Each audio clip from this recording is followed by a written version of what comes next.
Бүгін бізде морфологиялық талдау қақтаған ақ күмістей кең маңдайлы сөзіне Зарина морфологиялық талдау жасап бере ғой. Қақтаған түбірі қақ. Зат есім. Дара. Негізгі.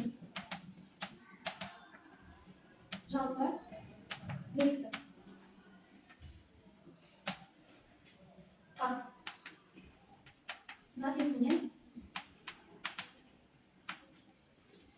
Негізгі тұтынушы жинақ.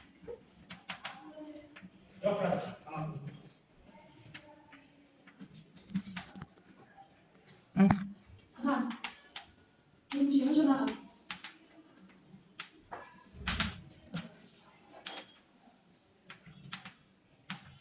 Ақ.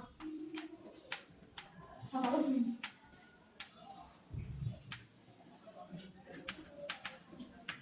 Күміс дейді. Түбірі күміс. Зат есім. Дара. Негізгі. Жалпы деректі.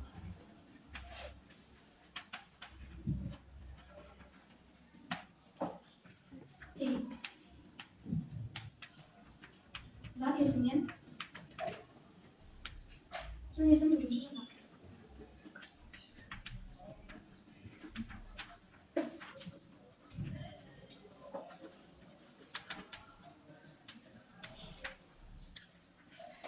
Кен.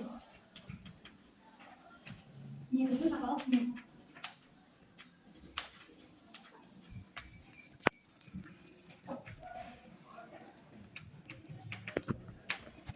Маңдайлы. Түбірі маңдай.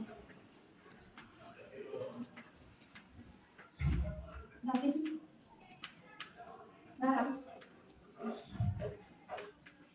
Жалпы. Деректі. Улы. Зат есімнен.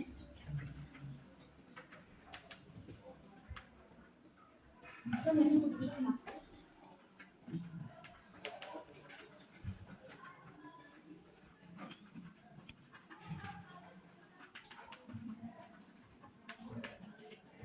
Қаны балалар тексеріп көрейікші. Қақтаған ақ күмістей кең маңдайлы. Қақ зат есім. Дұрыс па? Дара негізгі жалпы деректі. Та зат есімнен етістік тудырушы жұрнақ. Іс-қимылды білдіріп тұр. Ған бізде қай категория? Яғни етістіктің ішіндегі есімше категориясының жұрнағы. Ақ. Бізде сын есім сапалық және қатыстық болып екіге бөлінеді. Бізде ақ сөзі сапалық сын есім екен. Күміс. Зат есім.